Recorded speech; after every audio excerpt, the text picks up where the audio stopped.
In this video I'm going to build an entire realistic medieval village in Minecraft. With lots of different buildings like taverns, windmills, farmhouses, wheat fields and so much more. We are going to build everything that a fully functional village needs. This project started with a little game called Manor Lords, where I built my own realistic medieval village. Now I want to recreate it in Minecraft. This will be my biggest project yet, so there's a lot of planning involved. Step 1.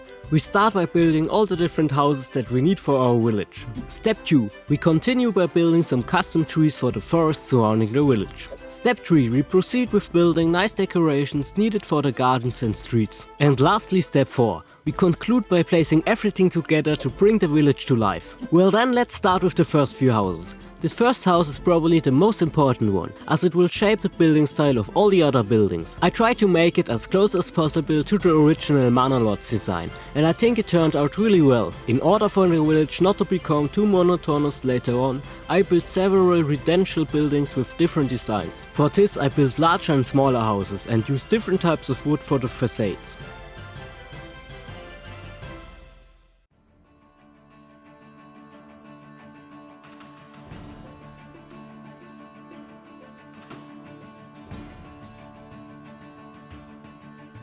Once the first residential buildings were finished, I tried to build a beautiful large wooden church, which will later stand in the village center. It was not an easy building. I found it difficult to find the right color palette and the right details for it. The church in the original Manor Lords design had a white wood facade, which unfortunately does not exist in Minecraft. It was a small challenge, but over time I got the hang of it and the building became more and more detailed.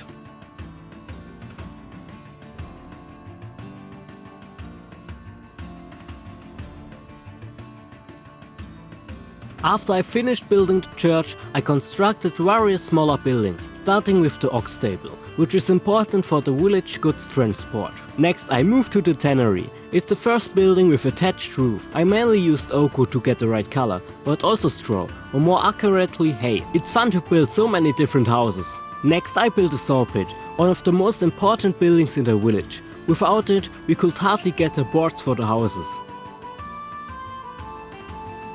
Building the granary was also very enjoyable, as the building has a small but very interesting shape with a beautiful facade and a great roof. Moving from the small granary, we come to the large storage house for all kinds of goods and resources. Understandably, it's a bit larger, as it's the central storage location of the village. One of the largest buildings next to the church is the farmhouse, which will later stand next to the large grain fields. This house also gets a beautiful thatched roof, as was common in the Middle Ages for this type of building. It took some time to find the right size for the building, but eventually it fit.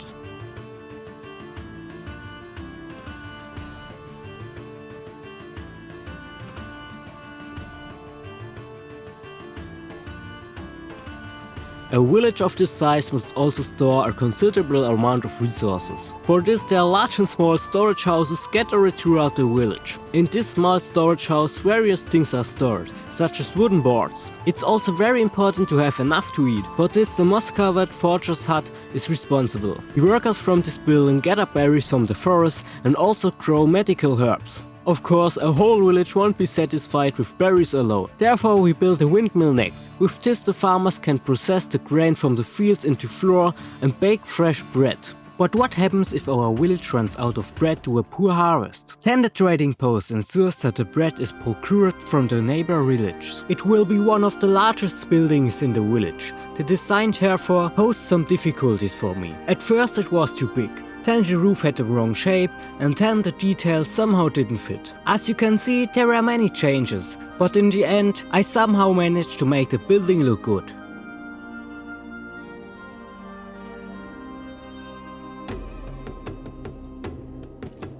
Next I built a tavern as the next larger building. It's a beautiful decorated house, parts of which have been painted yellow. It's also a central place for the villagers to eat and drink together.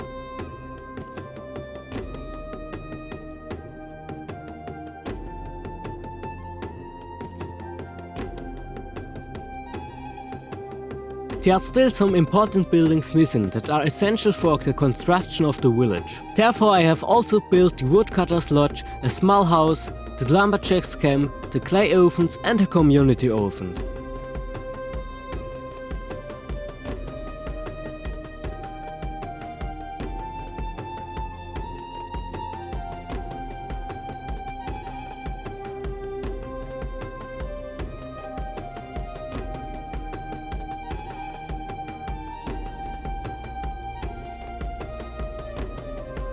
Now all the buildings are finished. Which one is your favorite? But before we place the houses and start building the village, we still need trees for the forests around the village. Therefore I have built various larger trees with different leaves and small and large spruce trees, so that the forest gets enough variation and does not look too monotonous.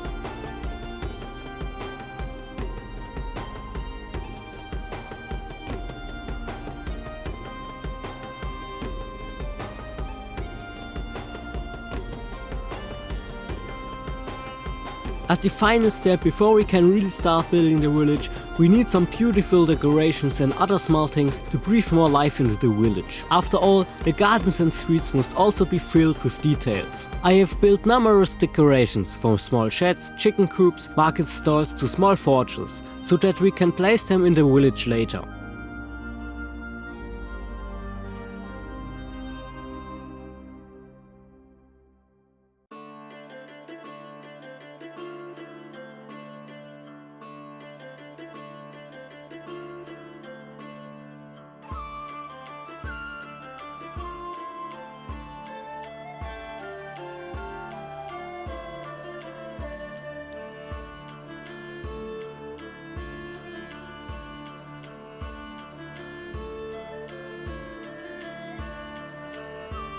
Now we finally have all the necessary buildings for our village, trees for the forests and decorations for the gardens and streets. Our project can really get started now. We are ready to build a village. I started with the wooden church, which stands in the center of the village. It serves me as a point of reference, because from there I draw the first roads and place the first residential houses. Thus a village is created piece by piece. In order to recreate my Manor Lords village as accurately as possible in Minecraft, I previously took dozens of screenshots of my village in Manor Lords. It was a great help.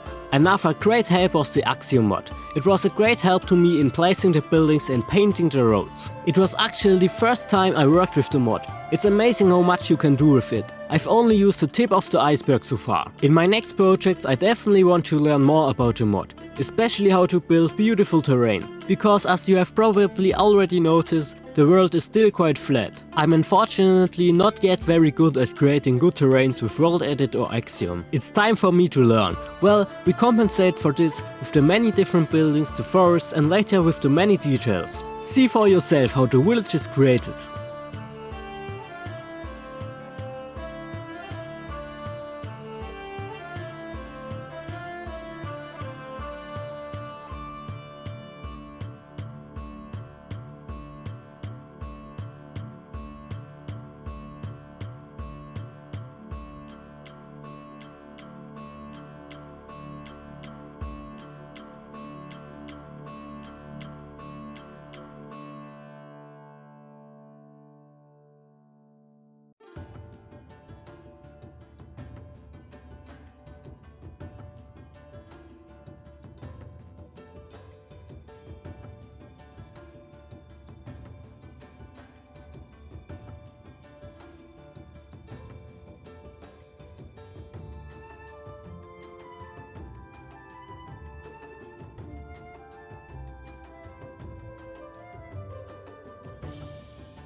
Now that the roads and buildings are roughly in place, we continue with the construction of the forests. For this I placed my previously self-built trees with the Axiom mod. The mod was a great help. I was able to draw the trees around the village like with a brush.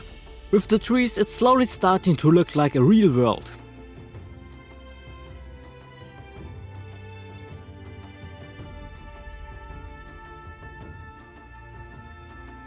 The forest around the village is in place. Next come the large grain fields in the back part of the village, right next to the mill and the farmhouse, which supply the entire village with grain. I first roughly outlined the fields and then bordered them with bushes and other plants, so that they are clearly demarcated from the paths. This makes the fields look so much more realistic.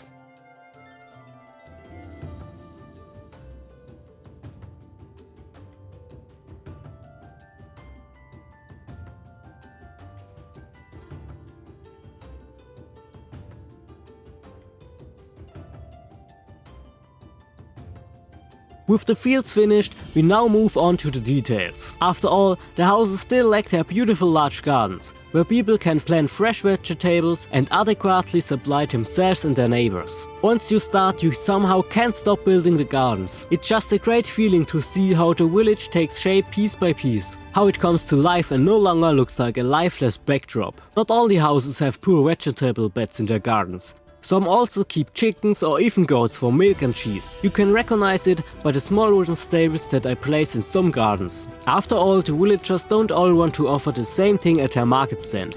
But we'll get to that later. Depending on the profession the villagers perform, some gardens even have entire armor or weaponsmithies. After all, the village must also be able to defend itself. But enough talking, now let's continue with the construction.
The houses now almost have all gardens, but now the village is also getting a bit more color with the beautiful marketplace, where a village fountain naturally must not be missing. Directly opposite the church, in the middle of the village, is the perfect place to sell the goods. With all the vegetable beds, chicken coops and goat stables in the gardens, the stands are always well stocked. The village is now almost finished, there's not much left. Next, the last gardens will be laid out, the last trees planted and the last missing details placed.